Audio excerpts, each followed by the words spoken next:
A hashed emberglass spire. The signals was 31 years old when Naledi Kova finally answered it. That was the strange part. Not the age of the data. Old data was her job, but the fact that it had been sitting in a public archive index for 3 decades. Mislabeled, ignored, waiting for someone with enough patience to notice that a maintenance log from a dead moon didn't read like a maintenance log at all. She almost missed it herself. She was 27, 6 months into her post at the Von Tress Accord's Cultural Preservation Office. Aha, and she had spent the morning cataloguing shipping manifests instead of anything that mattered. Hot. The signal came up while she was searching for something else entirely, a cross-reference on ceramics, and it stopped her hand over the console. "Please, if anyone finds this, we are not finished, we are only quiet," the line repeated 9 times. Hard, each iteration slightly more degraded, as though whoever recorded it had been losing power a little more each time they tried. Naledi sat with that sentence for a long time before she told anyone. She did not yet know that the moon the signal came from held the last complete archive of a species most of the galaxy assumed was extinct. She did not know that in 11 weeks that same moon would be burning, and that the woman who sent the signal 31 years ago would already be dead by then, for reasons that had nothing to do with time. She only knew that something old was still calling out, and that no one had been listening. The Von Tress Accord had existed for 340 years. Humanity had held a seat at its long table for 35 of them. That gap was not an accident.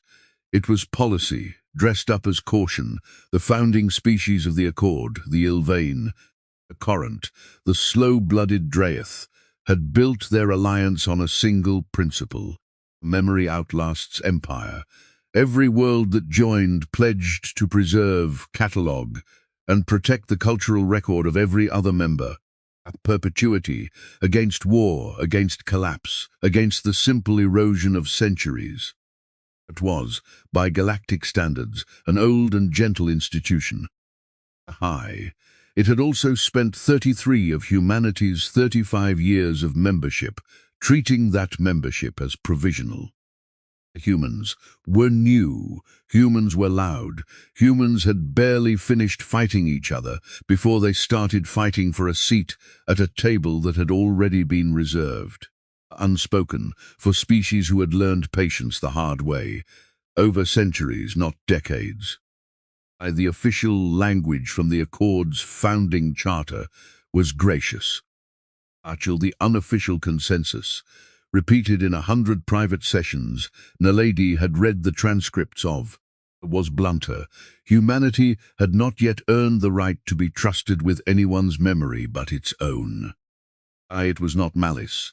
That was the maddening part. It was caution built on genuine scars, worlds that had lost their entire cultural record to a single reckless ally, centuries before humans had learned to build a wheel. Accord did not fear humanity because it was evil. It feared humanity because it was fast, and fast things broke things, and the things the Accord protected could not be unbroken once they were gone. So humans catalogued, humans restored pottery and translated songs and rebuilt burned libraries stone by stone, always as junior partners, always under supervision, always 3 tiers below the seats where decisions about which cultures deserved emergency protection were actually made. Naledi had grown up inside that arrangement. She had been born on a Von Tress research station 9 years after the human seat was formalized, which made her one of the first humans in the Accord who had never known a version of the galaxy where her species wasn't. Technically a member, she still felt the weight of provisional trust every day. She had simply never had a name for it until the moon started talking to her. She brought the signal to her supervisor on a Tuesday. High. By the following Monday, it had become the reason the Emberglass spire burned. High. The Ylvain had never been many. That was the first thing anyone learned about them, and usually the last thing anyone remembered. At the height of their civilization, before the wars that scattered them, the Ylvain numbered perhaps 6 million, spread across 4 systems, devoted almost entirely to a single strange, magnificent project, a Emberglass Spire, a repository built not for their own history alone, but for the history of every species that asked for shelter. Refugee archives, dying languages, songs with no living singers left, the Ylvain took them all in, catalogued them without judgment, and asked nothing in return except that visitors leave the spire exactly as they found it. A pie. By the time the Von Tress Accord was founded, the Ylvan numbered under 9,000. Scattered thin across a single moon called Ilvanor, orbiting a planet no one but archivists had reason to visit. They were, by every practical measure, a footnote, a protected footnote. Technically, the Accord's oldest treaty named the Spire inviolable, a sanctuary under the collective protection of every member world. But a footnote all the same, easy to forget in a galaxy that had louder things to worry about. Dr. Hazer Vull had spent 61 years as the Spire's senior archivist. Highs. She was, by the account of everyone who trained under her, unbearably patient and quietly funny in a way that only showed itself after you'd known her for a year. She kept a pressed earth flower in a glass case on her desk, a gift from a human exchange student, decades earlier, the first human ever to study at the Spire. She had never met another human since. She had written to Naledi Kova twice, in the last year of her life, asking for updated cataloguing protocols. Naledi had answered both letters. She had not yet met her in person. She never would. Dr. Vull was 68 years old when the Korrath Suzerainty's warships entered orbit around Ilvanor and gave the Spire's staff 4 hours to evacuate what they could carry. They did not evacuate. The Ylvain had built their entire civilization around a single belief. That memory, once lost, could not be replaced by any apology, however sincere. Given 4 hours, and an archive of 11,000 years, the staff of the Emberglass Spire did what archivists have always done when time runs out. Hide. They tried to save everything, which meant they saved almost nothing, and most of them did not leave the building at all. Dr. Vull died at her desk, 31 meters from the entrance, with a data crystal in each hand and a third clutched against her chest. Hermant. The Korrath bombardment that followed 4 hours and 6 minutes after the ultimatum was described died in the official Suzerainty communique issued the next day as a routine denial of resource action against an unlawful foreign asset. How? The communique did not mention that the Spire held no weapons, no soldiers, and no strategic value of any kind beyond 11,000 years of memory belonging to species who had never done the Korrath Suzerainty any harm. I did not mention Dr. Vull by name. It did not need to. The Korrath had learned long ago that bureaucratic language does more to hide a body than any grave. High Marshal Tarquin Vess, who gave the final order, did not know Dr. Vull's name either. He knew a target designation, a resource classification, and a political calculation. That striking an undefended relic on the edge of Accord space would demonstrate, cheaply and without real military risk, that the Von Tress Accord's oldest treaty was no longer worth the parchment it was recorded on. He was not cruel. For its own sake, he was in his own accounting efficient. The Spire was simply the least costly place in the galaxy to prove a point. Hamadi. He did not know that the woman who died protecting 3 data crystals had spent the last hour of her life recording a final message. In broken galactic standard, on a frequency so old that his own ship's sensors did not register it as a threat. "Please, if anyone finds this, we are not finished. We are only quiet. He would find out later. Much later. And far too late to matter to him." That quiet had never meant weak. The Accord's response to the destruction of the Emberglass Spire took 11 days to reach a formal committee, and the committee's first substantive session was scheduled for 6 weeks after that. This was not an oversight, it was, technically, the correct procedure. Registrar Belan Osric had explained it to Naledi 3 times over 3 days, with the patient exhaustion of a man who had spent 40 years inside a system he no longer fully believed in, but could not imagine functioning without. An emergency cultural loss designation requires a quorum of the Heritage Council, he told her. On the second day, in the flat administrative tone that made atrocity sound like paperwork. The Heritage Council meets in regular session every 90 days. An emergency session requires the sponsorship of at least 3 seated species, submitted through the proper channel, and with supporting documentation. "I have the documentation," Naledi said. "I have Dr. Vole's transmission. I have satellite confirmation of the bombardment. I have." "You have evidence," Osric said. "You do not have sponsorship. 3 species have to agree this is worth an emergency session before it becomes an emergency session." That is how the Accord has always worked. It is how the Accord has survived long enough to be worth saving. He was not a villain. That was what made it unbearable.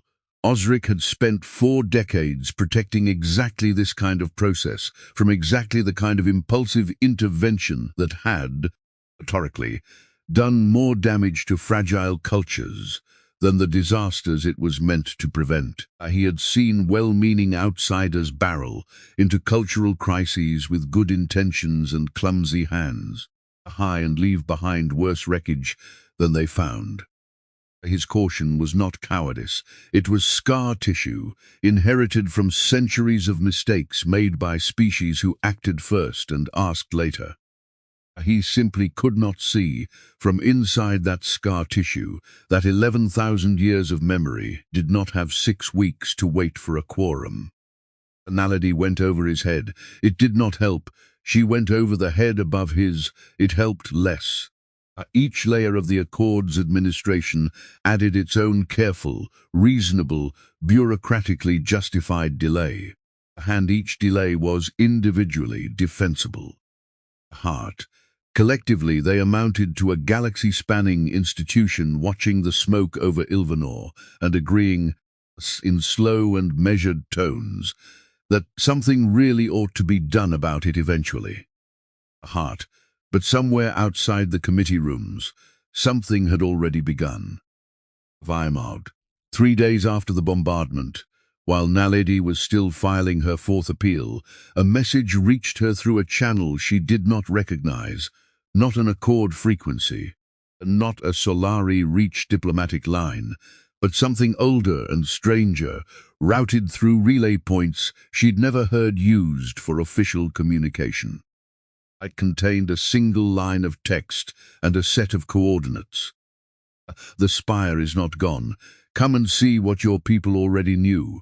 She did not know yet that the message had come from Commodore Priya Anand of the Solari Reach's Continuity Initiative. She did not know that Anand had been watching the Emberglass Spire and 11,000 other cultural sites across Accord space for the last 12 years, quietly, without asking anyone's permission. In the 2 days between receiving that message and deciding to act on it, she made one more attempt through official channels, because some part of her still believed the system could be made to move if she just found the right door to knock on. She found Registrar Osric in the Cultural Preservation Office's records annex, surrounded by physical archive tablets that predated most of the digital catalogue by centuries, a habit of his that other staff found eccentric, and Naledi had come, in 6 months, to find oddly comforting. Hein. He looked up when she entered, and something in her expression must have told him this was not going to be a routine conversation. Heart. "You've heard from the Heritage Council," he said. It wasn't a question. "I've heard nothing from the Heritage Council," Naledi said. "That's the problem. It's been 11 days. The spire is ash, registrar. 61 people are dead. Hi. And the best this institution has managed is a scheduling notice telling me the earliest possible date anyone with actual authority will discuss it." Hard. Osric set down the tablet he'd been holding, carefully, the way a man sets down something he doesn't want to break out of frustration. "How? I know how this looks from where you're standing," he said. "Akai. I would like you to understand that I have spent 40 years watching what happens when this council moves quickly without consensus. 22 years ago, a coalition of frightened member species authorized an emergency intervention into a cultural crisis on Voth's Reach without proper review. They meant well. They caused a schism that took a generation to heal, and destroyed archival material in the process that we are still trying to reconstruct from fragments. Slowness is not always cowardice, Naledi. Sometimes it is the only thing standing between a tragedy and a second tragedy layered on top of it. Hi, and sometimes, Naledi said, it's just slowness dressed up as wisdom, while the thing you're being careful about finishes burning. Ha. She had expected him to be angry at that.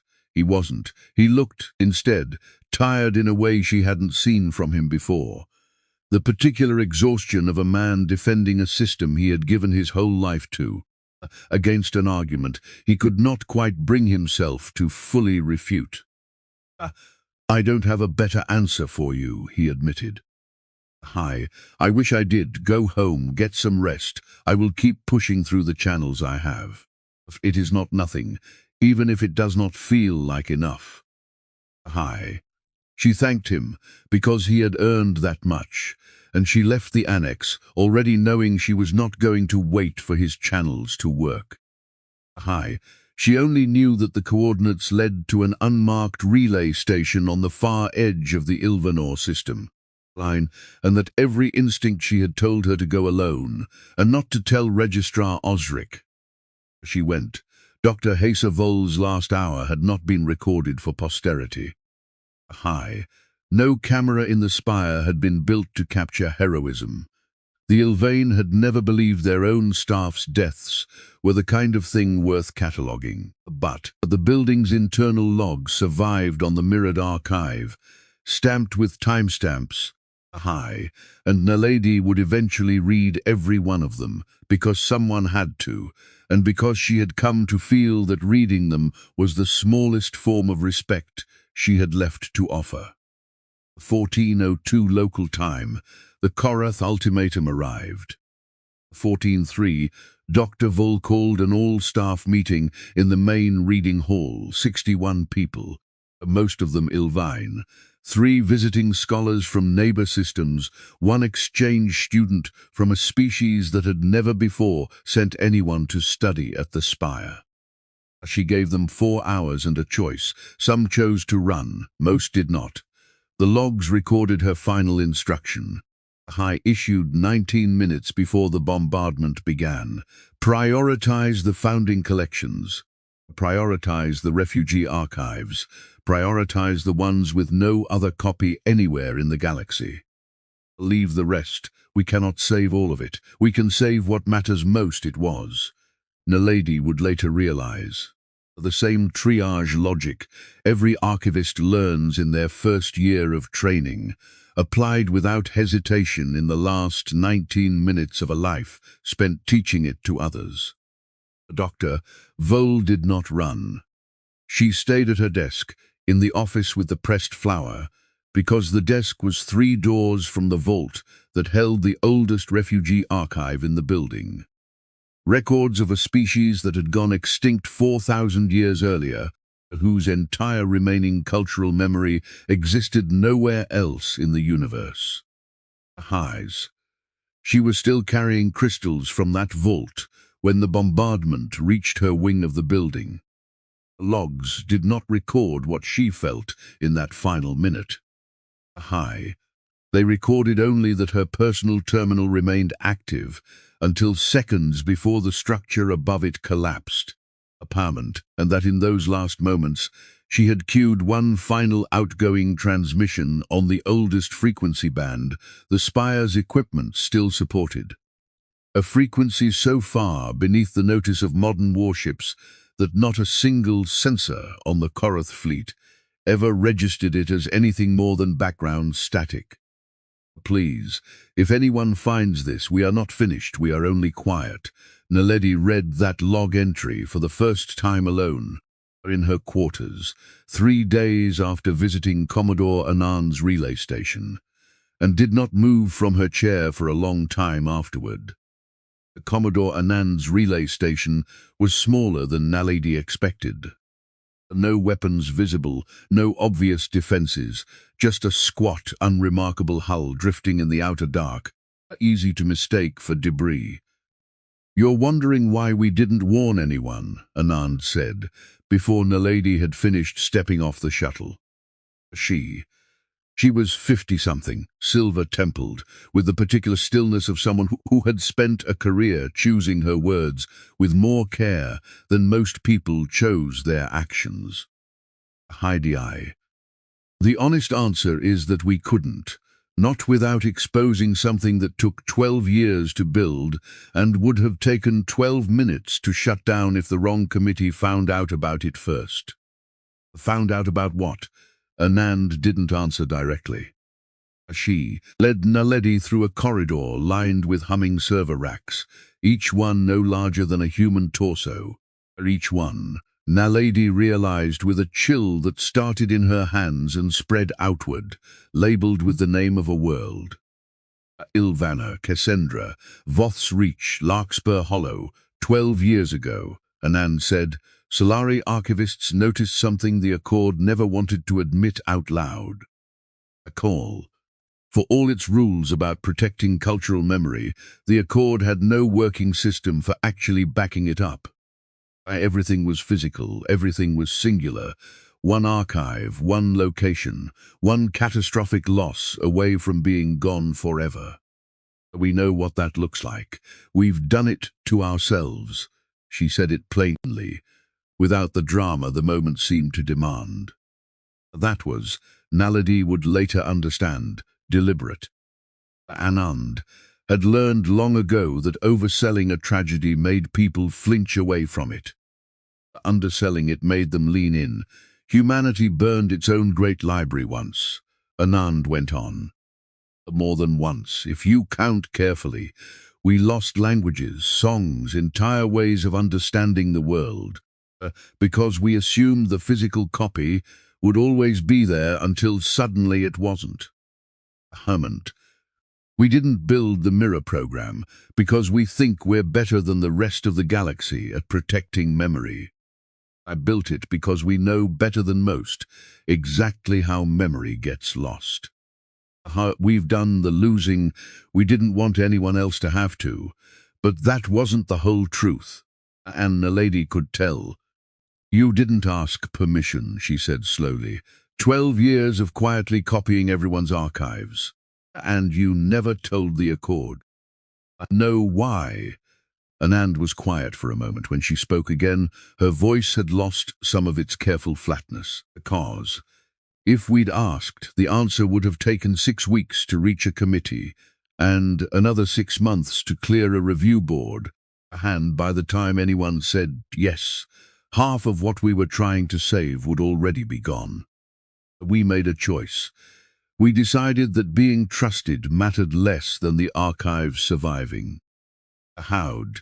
We may have been wrong to decide that alone, but we were not wrong about what would have happened if we'd waited for permission. She tapped the console beside the server rack, labeled Ilvanor. 11,000 years, she said. Every text, every recording, every fragment the spire ever catalogued, mirrored down to the byte, updated every 6 hours for the last 9 years. High Marshal Vess burned a building. He did not burn what was inside it. He just doesn't know that yet. Naledi stared at the humming rack for a long moment. Dr. Vole doesn't know it either, she said quietly. She died thinking it was gone, I know, Anand said, and for the first time her composure cracked, just slightly, just enough to show what it cost her. Aha, that's the part I can't fix. We saved the memory, we couldn't save her. I have spent 9 years telling myself that trade was worth making. And some days I still don't believe it. What Naledi did not know, what almost no one outside a very small circle at the Solari Reach knew, was that the mirror program had never been intended as a weapon. It had been built quietly, patiently, by engineers who had spent their careers apologizing for humanity's youth in rooms full of species 10 times their civilization's age. It had been built out of guilt as much as principle. Guilt for every time a human diplomat had watched an older species describe some priceless, singular, irreplaceable thing, and thought, privately, we could just copy that if you'd let us. They had never planned to use it as leverage. They had built it purely as insurance, a quiet apology for a species that hadn't yet learned to be trusted, offered without asking anything in return.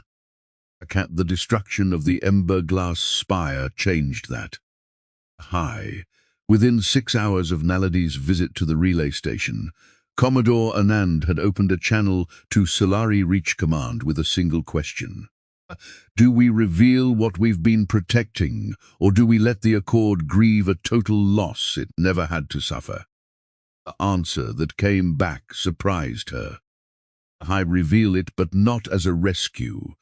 As an offer, the distinction mattered more than anyone outside the Reach's command structure understood. A rescue would have confirmed every fear the Accord had ever held about humanity, that they acted first, asked later, and expected gratitude for solving problems no one had asked them to solve. The offer was different. An offer put the choice back where it belonged. Anand relayed the plan to Naledi in the hours that followed. It was smaller, stranger, and far less satisfying than the vengeance Naledi had been quietly imagining since the moment she read Dr. Vole's final transmission. There would be no counterstrike, no fleet moving on Korrath space, and no demonstration of force at all. In fact, because a demonstration of force was exactly the kind of thing the Accord's oldest members had spent 3 centuries fearing from a species as young and as capable as humanity had become. Instead, there would be a broadcast. We show them what survived, Anand said, not to the Accord committee, not first, anyway, to everyone, every screen in Accord space, and this is the part that will matter most. Every public screen inside Korrath territory we can reach. We let High Marshal Vess's own people see exactly what he destroyed and exactly how little it mattered, because it was never really gone. That's not enough, Naledi said. He killed her. He killed 60 other people who worked in that building. Broadcast doesn't. It's not the whole plan, Anand said gently. It's the first part, come with me. There's someone else you need to hear from before this goes any further. The Heritage Council's regular session was still 4 weeks away when Registrar Belen Osric received the message that ended his career. Though he did not know it yet and would later say he was grateful for it. The message came through the proper channel, addressed formally, in language so measured that it took him 3 readings to understand what it was actually telling him. Somewhere in the outer Ilvano system, a human vessel had been quietly archiving Accord cultural sites for nearly a decade. entirely without authorization, entirely without oversight, and entirely, the message specified this twice, in careful, almost apologetic phrasing, without touching, altering, or claiming ownership of a single byte of what it copied. Osric's first reaction was fury. His second, an hour later alone in his office, was something closer to grief. 12 years, he thought.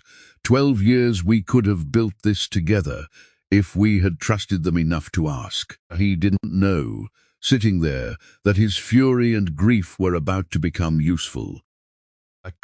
Anand's broadcast plan required something the Reach could not provide on its own, a voice from inside the Accord's own institutions, someone whose caution had been genuine, who could stand in front of the assembled species and say, plainly, I was wrong about how fast this needed to move, and I am still not sure humanity was right to move without us. But I have seen what they saved. A heart, and I cannot pretend it does not matter. Anand asked him for exactly that, not a defense of the mirror program, not an apology for the Accord's slowness, just the truth, delivered by someone the galaxy's oldest species already trusted. Osric said yes before she had finished asking.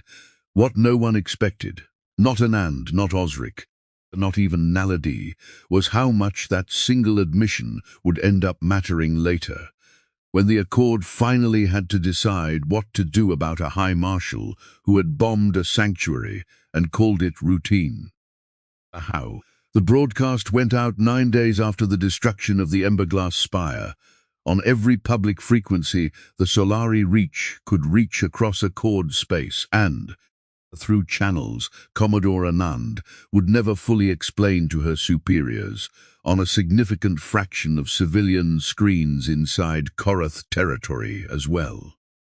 Opened with silence, 3 seconds of a black screen, deliberately unadorned, no music, no narration, a choice Anand made specifically because she wanted the first thing anyone saw to be the thing itself, and not humanity's framing of it. Then, the Emberglass Spire whole, not footage, not a photograph, a full reconstruction, rendered from 11,000 years of catalogued architectural data, rebuilt byte by byte from the Mirror program's archive, indistinguishable, at a glance from the real thing, except that the real thing no longer existed. The camera moved through it the way a visitor might have moved through it a month earlier, past the long reading halls, past the language vaults, past a small office with a pressed flower in a glass case on the desk, and a voice, translated into a dozen languages simultaneously, began to speak. It was not Commodore Anand's voice, it was Naledi's. She had not expected to be the one chosen to narrate it. Anand had asked her only the night before, and when Naledi had asked why, the Commodore had given her the kind of answer that only made sense in hindsight. Because you're the one who found the first signal, Anand said. Because you spent a week fighting a committee that told you to wait. Because when this airs, the Accord needs to hear it from someone who is exactly as young in this galaxy as the thing we're describing, and exactly as impatient. Not from me, from you.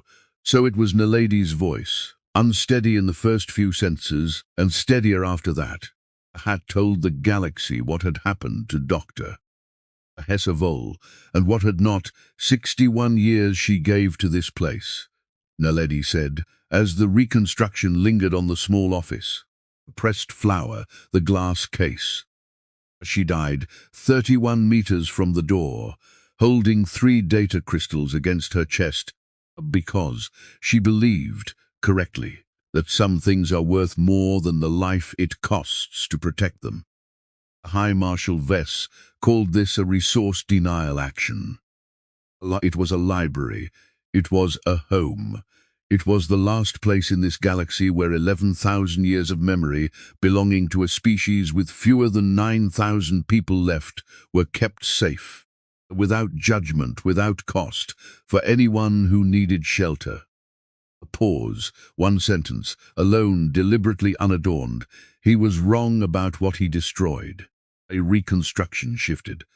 Now it showed the servers, the humming, unremarkable racks in Commodore Anand's relay station, each one labeled with a world's name, each one a copy of something the Accord had spent centuries protecting the only way it knew how, and something humanity had spent 12 years protecting a second way, quietly, without asking. Harder, because it had learned the hard way exactly what gets lost when you assume the only copy will always be enough. We built this because we have burned our own libraries before, Naledi said. We are not telling you this to ask for gratitude. We built it in secret because we were afraid, rightly, I think, that if we had asked permission first, the permission would have taken longer to arrive than the things we were trying to save had left to exist. That was our choice. It may not have been the right one, but because we made it, Dr. Vol's work did not die with her. Nothing in the spire is gone. Not one word, not one song. The screen held on the reconstructed archive for a long moment before it finally answered the question no one inside the Korrath Suzerainty's own borders had ever been permitted to ask out loud.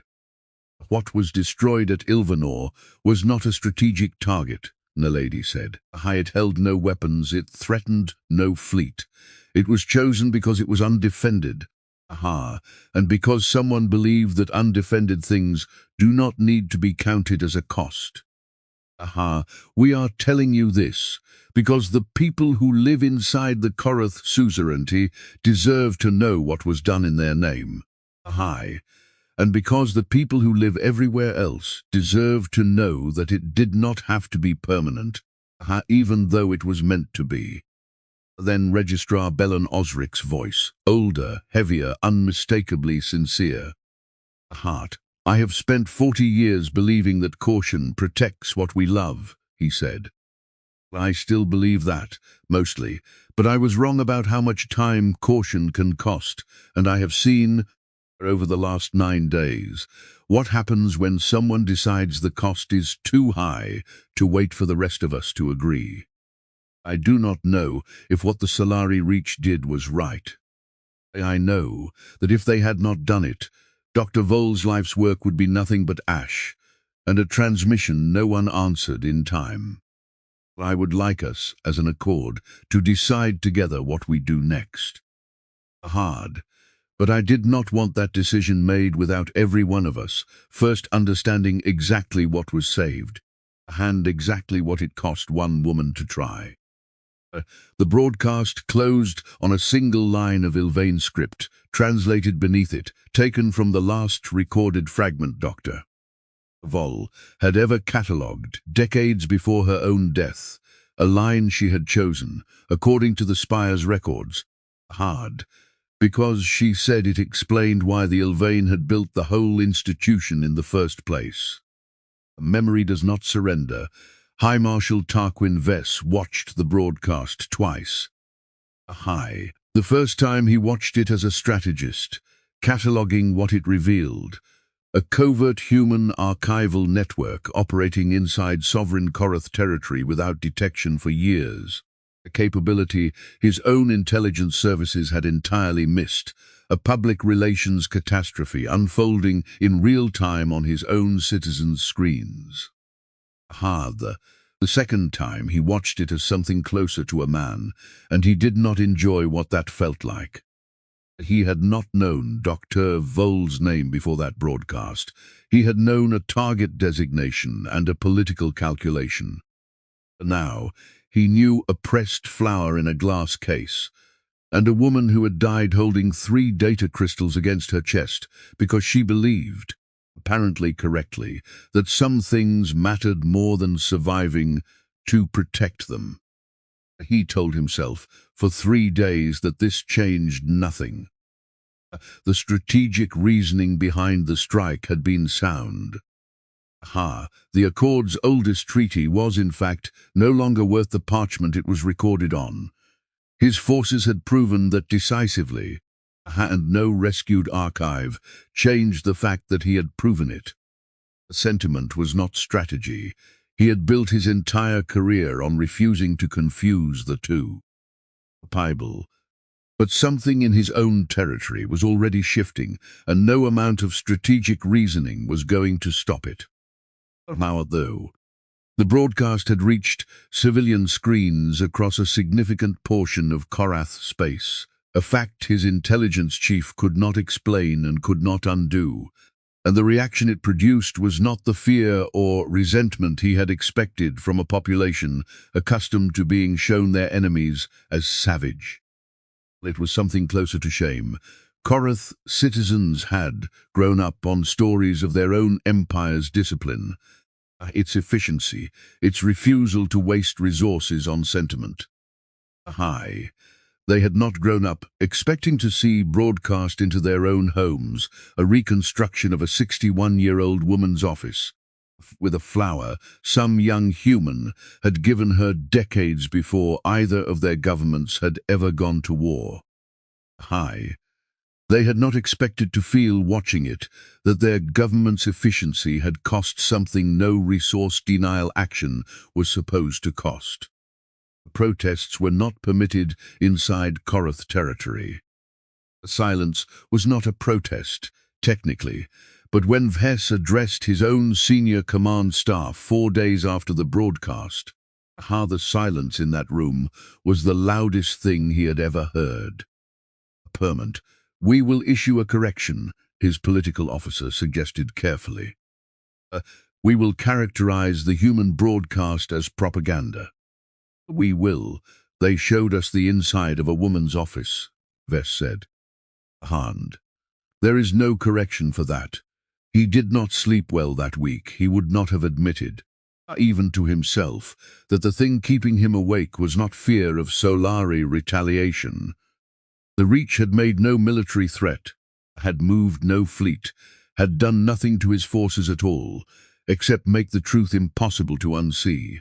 But something closer to the slow, unfamiliar weight of having been known precisely and completely by the very people he had assumed were too young and too primitive to understand what he had done. 6 days after the broadcast, his own daughter asked him about it. She was 19, a first-year cadet in the Suzerainty Civil Administration Academy, and she had never before questioned an operation her father had ordered. She did not question this one directly either. Korrath custom did not permit that kind of confrontation between a serving officer and her commanding parent. But she asked him, over a meal neither of them finished, whether he had known the archivist's name before he gave the order. "I knew a target designation." Fess said, "Do you know her name now?" He did not answer for a long moment. "Vol," he said finally. "He's a Vol." His daughter nodded once and said nothing else about it. And the silence between them for the rest of that meal told him more clearly than any protest could have that something in how his own house saw him had shifted, permanently, in a way no correction broadcast was ever going to repair. He thought about that silence more, in the weeks that followed, than he thought about any strategic consequence of the operation. He did not enjoy what that told him about himself. He did not stop thinking about it either. The Accord's Heritage Council convened its emergency session 6 days after the broadcast, faster than any session in its 340-year history, sponsored not by 3 species but by all 41 that held a seat. Naledi attended as a junior archivist, with no formal standing to speak. She was asked to speak anyway, 3 separate times, by delegates who had watched her narrate a dead woman's office to the entire galaxy and wanted to hear, directly, what she thought should happen next. What happened next was not what she had wanted in the raw, furious days right after Dr. Vol's transmission.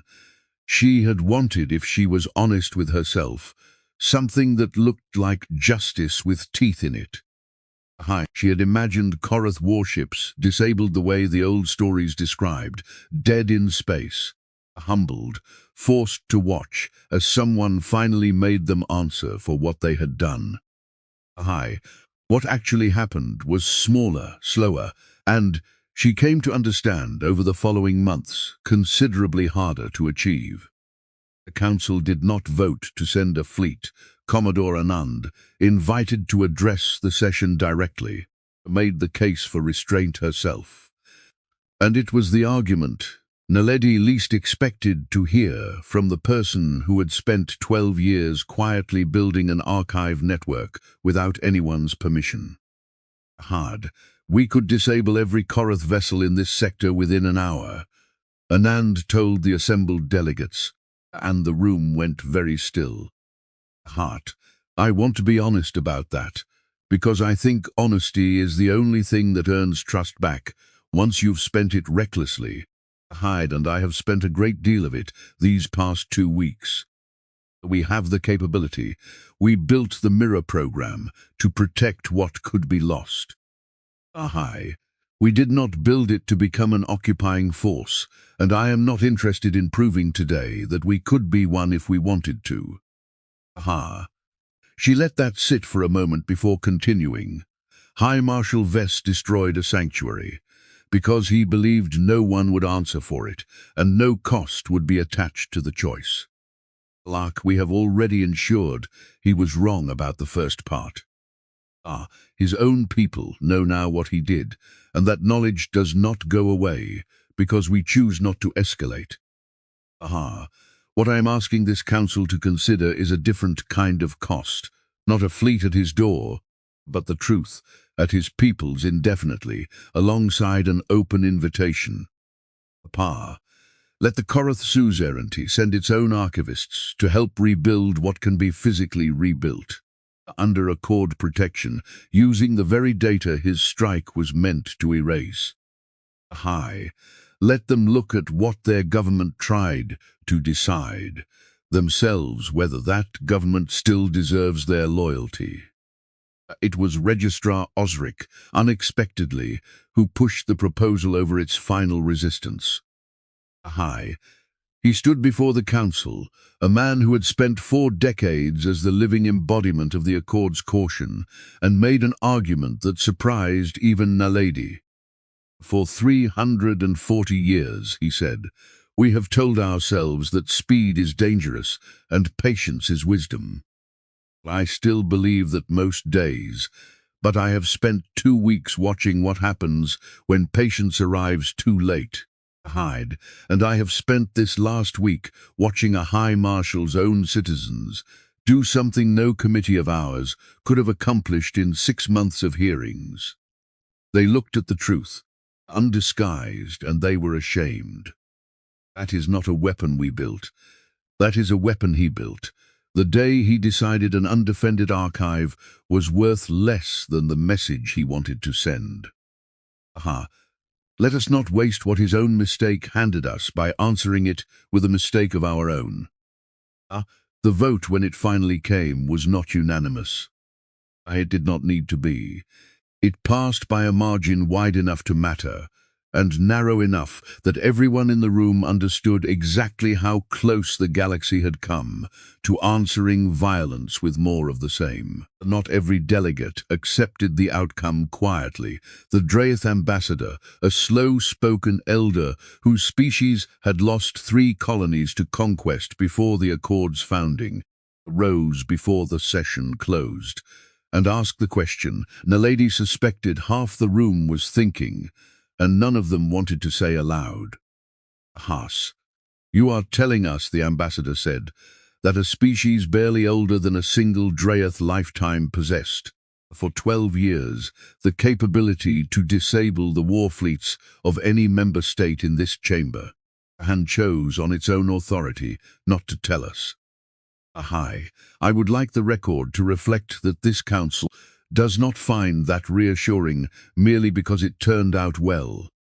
Commodore Anand did not flinch from the question. You're right not to find it reassuring, she said. I don't find it entirely reassuring myself, and I built the program. Aha, that is exactly why the Joint Continuity Charter proposal includes independent accord oversight of everything the Mirror program does from this point forward. With a right of immediate shutdown held by any 3 member species acting together. We are not asking you to trust that we will always choose correctly. We are asking you to help us make sure we never again get to choose alone. Harder. The Draeth ambassador considered that for a long moment, the particular stillness of a species that measured time differently than either humans or Ilvain. That, the ambassador said finally, is a considerably more honest answer than I expected. It does not resolve my concern. It does make it easier to live with. It was the closest thing to consensus the session produced. And it was, Naledi thought afterward, probably the most any single meeting could reasonably be asked to accomplish. Trust broken by decades of caution was not rebuilt by one broadcast and one vote. It would be rebuilt, if it was rebuilt at all, the slow way, through years of the oversight actually working, of the Mirror program, actually asking before it copied, of humanity actually proving, one small, unglamorous decision at a time, that Anand's promise had been more than a crisis management speech delivered under pressure. The Korrath Suzerainty did not surrender. High Marshal Vess did not resign, did not apologize on any public record. Harter did not offer the Accord anything that looked, from the outside, like contrition. What he did 4 months later was quieter than that, and in its own way more telling. A shuttle, carrying 11 Korrath archivists, junior officials, low-ranking, the kind of appointment that could be denied later if it went badly and claimed proudly if it went well, arrived at the reconstruction site on Ilvanor, where physical rebuilding of the Emberglass spire had already begun using materials salvaged from the ruin and architectural data pulled directly from the Mirror archive. Naledi met them at the perimeter. She recognized the particular stiffness of people who had been sent somewhere they were not entirely sure they were allowed to want to be. We were told to observe, the senior archivist among them said, in careful galactic standard. We were not told what to think about what we observe. That's usually the honest kind of assignment, Naledi said. Come in. There's a lot to see. She showed them the reading halls, rebuilt to the measurement of the original. She showed them the language vaults, filling slowly with restored recordings, cross-referenced and catalogued exactly as Dr. Vole would have insisted. She showed them, last, the small office with the glass case, rebuilt from the archive with the pressed flower, reconstructed as precisely as Solari engineering could manage, not the original, which had burned with everything else, but close enough that the senior Korrath archivist stood in front of it for a long moment without saying anything at all. Your Commander Chen, he said eventually. A mistake, Naledi realized. He meant Commodore Anand. And the confusion suggested how thoroughly the two names had blurred together in whatever briefings the Korrath government had allowed its people about humanity. She said, your people did this because you have lost things before. Is that true? We burned a library once, Naledi said. Hans. More than once we didn't have anyone to mirror our archives when it happened. We learned, eventually, what that costs. We didn't want anyone else to learn it the same way. Pavel. The archivist was quiet for a while. My High Marshal would say this is sentiment, he said finally. That resources are not people, and buildings are not lives. And it is inefficient to treat the first two as though they matter as much as the third. He's wrong about that, Naledi said. Not because buildings matter more than people, because memory is the only thing that lets people who are gone still matter to people who come after them. Dr. Vol is dead, your High Marshal made sure of that. But because this place still exists, her 61 years of work still mean something to every student who studies here for the next 1,000 years. He couldn't take that from her. He tried. He just didn't understand what he was actually trying to destroy. Hido. The archivist looked around the rebuilt office for a long moment, then did something Naledi had not expected. He reached into a small case he had carried from the shuttle and withdrew a data crystal, offering it with both hands in a gesture that meant, in Korrath custom, considerably more than it would have meant from a human. A record, he said. Songs from a colony my own grandmother's people lost when the Suzerainty absorbed them. 3 generations ago. We have no formal archive for them. No one has asked to preserve them. I did not think anyone would care to. Naledi took the crystal carefully. We care, she said. That's the whole point. Commodore Priyanand's final report to the Solari Reaches Oversight Council, filed 8 months after the destruction of the Emberglass Spire, ran to 400 pages and was, by her own admission, considerably more honest than any report she had filed. In the 12 years the Mirror program had operated in secret. We built something extraordinary, she wrote in the closing section, and we built it in a way that should trouble every one of us, regardless of how it turned out. Handrel. We copied 11,000 cultural archives across Accord space without asking a single one of the species who owned them for permission. That we did it with restraint, that we never altered or claimed what we copied, that we ultimately used it to save rather than to control.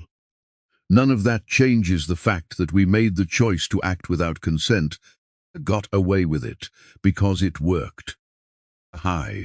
She recommended in the same report that the Mirror program be formally disclosed to the Von Tress Accord in its entirety, and that all future archival mirroring be conducted only with explicit permission from the species being protected. Even at the cost of losing archives the program might otherwise have saved. The recommendation was controversial. It was also eventually adopted, and it became the founding principle of what the Accord would come to call, 2 years later, the Joint Continuity Charter, the first Accord-wide institution built and governed by more than a single species, with humanity as a founding partner rather than a junior one. Naledi was there for the signing. So was Registrar Osric, no longer a registrar by then, but something closer to an elder statesman of an institution he had spent his whole career quietly, unglamorously protecting. So at Naledi's specific invitation was the young Korrath archivist who had handed her a data crystal of songs no one had asked to save. High Marshal Vess did not attend. He was not invited. But 2 things happened in Korrath space in the months following the Charter's signing that suggested the broadcast had cost him more than his own government would ever formally acknowledge. A quiet reshuffling of his senior command staff and a small unpublicized allocation of Korrath state resources toward what internal documents, leaked years later, described only as Cultural Preservation Cooperation Pilot Program. It was not an apology, it was not justice with teeth in it, it was smaller than that, a can slower, and it was in the end the only kind of change that seemed to actually hold. 2 years after the Emberglass Spire burned, Naledi Kova stood in its rebuilt reading hall, watching a 9-year-old Ilvain girl run her fingers along a shelf of restored recordings with the particular careful reverence of someone who had been raised, knowing exactly what it cost to lose things. Her name was Thessaly. She was the granddaughter of one of the 61 people who had died in the original bombardment. Had, and she had asked, when the Spire's staff invited applications for its first new generation of apprentice archivists, and to be assigned specifically to Naledi. Why does it matter this much? Thessaly asked one afternoon, not for the first time. If it can always be copied. Actually, it was the same question, almost word for word, that Naledi had once read in a transcript of a much younger doctor. Hessa Vol, asked by one of her own first apprentices, 60 years before the Spire ever burned. Because a copy isn't the same as the thing, Naledi said, the way she imagined Doctor. Vol might have answered, if she had lived, to be asked the question herself. A copy protects the memory. It doesn't replace what it costs to keep it in the first place. Someone died holding 3 crystals against her chest, so this place could exist twice, once here, and once in a place no bomb could reach. That's not nothing, even if it can be copied, especially because it can be copied. It means what she did will never be undone. Thessaly considered that with the seriousness only a 9-year-old can manage. Memory does not surrender, she said, quoting the line inscribed now above the reading hall's entrance. A line Dr. Vol had chosen decades before her own death to explain why the Spire existed at all. A memory does not surrender, Naledi agreed, even when someone tries to burn it, Thessaly said. Even then, Naledi said, memory does not surrender. She said it a third time without quite meaning to. Only realized afterward that that the words had become, somewhere in the last 2 years, heart. Not just an inscription over a doorway, but something closer to a habit. The kind of sentence a person repeats, not because they're performing conviction, permanent, because they've actually come to believe it. Outside, in the courtyard, the Spire's staff had rebuilt around a single surviving Ilvanor tree that had somehow, against every expectation, regrown from its scorched roots.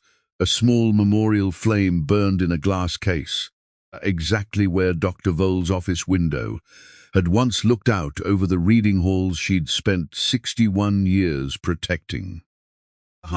It was not an eternal flame in any technical sense. It required refueling like any fire, but the Spire's staff had made a quiet ritual of never letting it go out, and in the 2 years since the rebuilding, it never had. Somewhere beyond Ilvanor, in the outer dark where Commodore Anand's small, unremarkable relay stations still drifted, quietly mirroring the memory of worlds that had never fully understood what was being protected on their behalf. Humanity's newest institution kept its watch. Not as rulers, not as rescuers, exactly, not anymore, just as the galaxy's most recent members are still young enough to remember, in their own history, exactly how much it costs to lose the things that make a people who they are, and stubborn enough to keep insisting, every day, in small, unglamorous ways, that no one else should ever have to learn that lesson the way they once did. Registrar Osric visited the rebuilt Spire only once, in the final month before his retirement, and asked Naledi to walk him through it personally, rather than joining the standing tour. He moved slowly through the reading halls, running one hand along shelving that had not existed 2 years earlier, stopping longest in the small office with the glass case and its reconstructed flower. I spent 40 years believing my caution was protecting things like this, he said, not quite to her, not quite to himself. I am still not entirely sure I was wrong to believe it most of the time. But I would like it recorded, for whatever it's worth to the people who come after me in that office. The 6 weeks I made you wait for a quorum very nearly cost the galaxy everything in this building. I would like the next registrars to remember that caution has a price too, even when it doesn't announce itself the way a bomb does. I'll make sure it's catalogued, Naledi said, and meant it literally. She had already begun a private record of the Spire's rebuilding, unofficial and unglamorous, exactly the kind of document no committee would think to protect until decades from now, when someone finally needed it. Osric almost smiled at that. "Of course you have," he said. "That's the whole point of you, isn't it?" He did not stay long after that, but on his way out he paused at the courtyard, in front of the small memorial flame that had never once gone out in 2 years of careful, unglamorous tending, and stood there long enough that Naledi did not interrupt him, and long enough that when he finally turned to leave, she pretended not to notice that his eyes were wet. Tokcha Hesavol never learned that her final transmission reached anyone at all. As she died, believing 61 years of work had been lost to a high marshal's efficiency and a committee's patience. Hazan. She was wrong about that, though it took 2 years, 1 broadcast, and a 9-year-old girl's careful hands on a restored shelf of recordings to prove it. The Emberglass Spire still stands on Ilvanor. It is smaller than it once was, and it is watched now by more than 1 species. And the tree in its courtyard is still slowly growing back. High. If you were standing where Naledi stood, watching a rebuilt archive, filled slowly back up, with everything a High Marshal thought he'd erased, would you have chosen restraint the way the Accord did? Or would you have wanted the fleet at his door instead? Tell me honestly in the comments. This one split our writer's room more than any episode so far. Hi. If you want to know what happens when the Korrath Suzerainty's internal pressure finally reaches High Marshal Vess directly, and whether cultural preservation cooperation, a pilot program, turns out to mean what it sounds like it means, subscribe, because that's exactly where episode 8 picks up. If this is the first Emberglass story you've watched, go back to episode 6, where a very different kind of unseen network first saved a colony no one else was coming for.